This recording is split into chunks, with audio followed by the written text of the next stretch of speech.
Pada hari Kamis 8 Agustus 2024, anggota Komisi 8 DPR RI dari fraksi Nasdem, Haji Sri Wulan, menggelar sosialisasi mengenai Undang-Undang Perlindungan Anak dan upaya mewujudkan rumah ibadah ramah anak di Desa Kranggan Harjo, Kecamatan Toroh, Kabupaten Grobogan.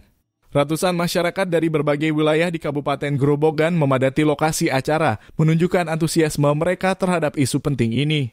Acara dimulai dengan pertunjukan seni yang memukau dari seniman Candi Joglo Semar, menambah semarak suasana dan diikuti dengan doa oleh Kiai Muhammad Hadis agar kegiatan berjalan lancar.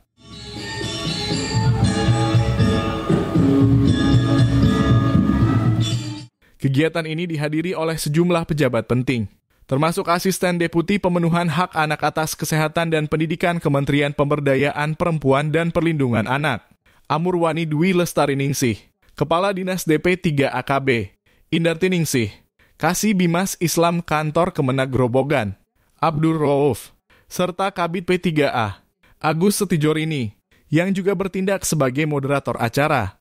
Amurwani Dwi Lestari Ningsih membuka acara dengan menjelaskan tentang perlunya perhatian khusus terhadap aktivitas anak di tempat ibadah, mengingat meningkatnya kasus-kasus yang melibatkan anak-anak.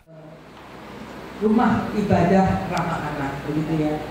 Tentu saja banyak hal yang perlu kita lihat di situ, Bapak sekalian. Bagaimana di dalam kehidupan kita sehari-hari, anak itu punya 24 jam waktu tinggal selama 1 hari. Nah, dalam waktu 8 jam, anak kita itu tinggal bersama keluarga. 8 jam kemudian dia tinggal di sekolah negeri, MTS, atau di sekolah-sekolah yang lain. Nah, selebihnya anak-anak ini dia bisa saja bermain di mana saja, bisa di masjid, bisa di pura, bisa di gereja, atau di tempat-tempat lain. Nah, tentu hal ini yang menjadi perhatian kita, karena bagi Bapak sekalian, kalau kita lihat beberapa pemerintahan, mungkin nanti Bu Hajah Wulan, Bu Indri, Pak Rauf akan menyampaikan ya, bagaimana kondisi tempat-tempat ibadah itu juga menjadi tempat yang tidak aman bagi anak-anak kita. Banyak masjid yang kemudian dipalang pintu, Bapak Ibu sekalian. Banyak masjid yang ditutup pintunya karena takut kota amalnya diambil orang, gitu ya. Banyak juga tempat-tempat ibadah yang seperti itu.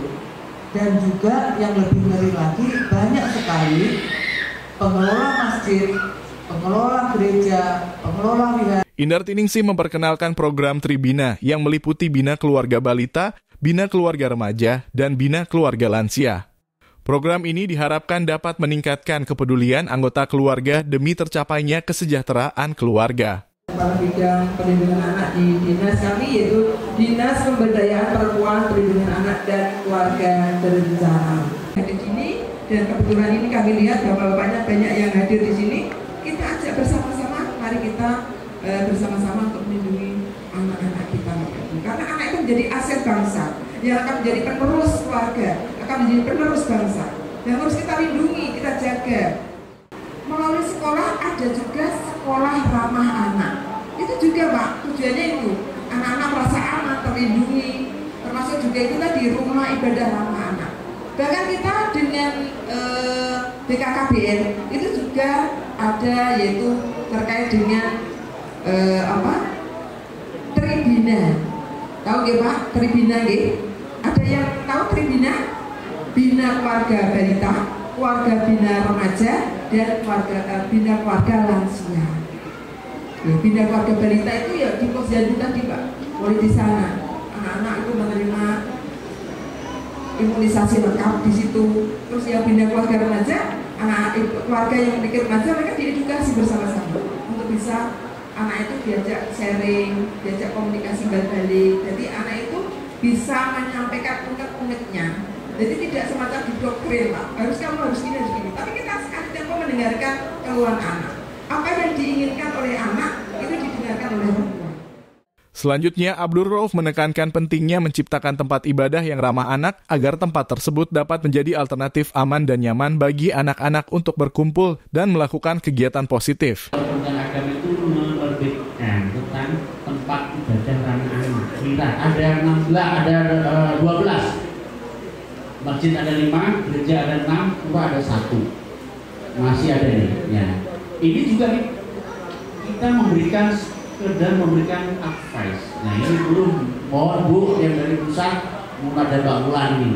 Tolong tidak hanya sekedar rangka sosialisasi itu tidak, ya sekaligus saja lah misalkan ada insentif bantuan ke tempat ibadah untuk bikin juga peduli semuanya. Itu siapa sih kalau tidak kita besok juga tidak akan selamanya berdiri di sini. Ini ya. Jadi besok ketika kita sudahlah pensiun selesai, happy ending selesai, kita akan jadi kecil lagi, kembali ke tanah lagi. Buat apa kalau kita ingin berbuat baik kepada sesama kita? Mungkin itu saja yang perlu kami sampaikan. Lebihnya mohon maaf nanti di pengembangan dialog saja. Sri Wulan mengungkapkan pentingnya melibatkan anak-anak dalam sosialisasi perlindungan anak agar mereka memahami langkah-langkah yang harus diambil jika menghadapi masalah.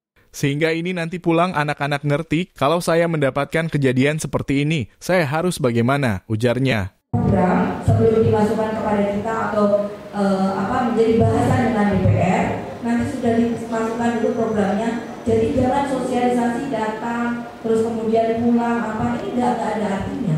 Tetapi mencoba ayo kita mendapatkan chemistry sehingga ini nanti pulang anak-anak pun ngerti. Kalau misalnya saya mendapatkan kejadian seperti ini saya harus bagaimana, ya kan? Saya harus ngomongnya bagaimana?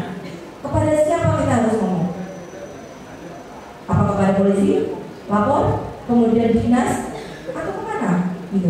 Nah ini yang juga harus tahu anak-anak, gitu kan? Karena anak-anak harus diajar berani untuk berbicara kebenaran pastinya, ya kan? Jangan karena tekanan terus mereka tidak berani bicara. Nah ini akan menumpuk masalah dan akan jadi bom waktu nantinya. Nah kalau misalnya anak-anak ini kita coba rangkul, ayo anak-anak nanti berani menjadi pemimpin masa depan. Keberaniannya harus kita gali, ya kan? Dengan siapa harus kita dekatkan, dengan siapa kita harus berbicara. Nah seperti hal itu mungkin kalau di OSIS memberikan masukan juga kepada teman-temannya. Mungkin OSIS mempunyai sekolah-sekolah kan ada ya konseling di situ. Nah kemana juga, nah ini kan berarti sarana pendidikan harus kita undang.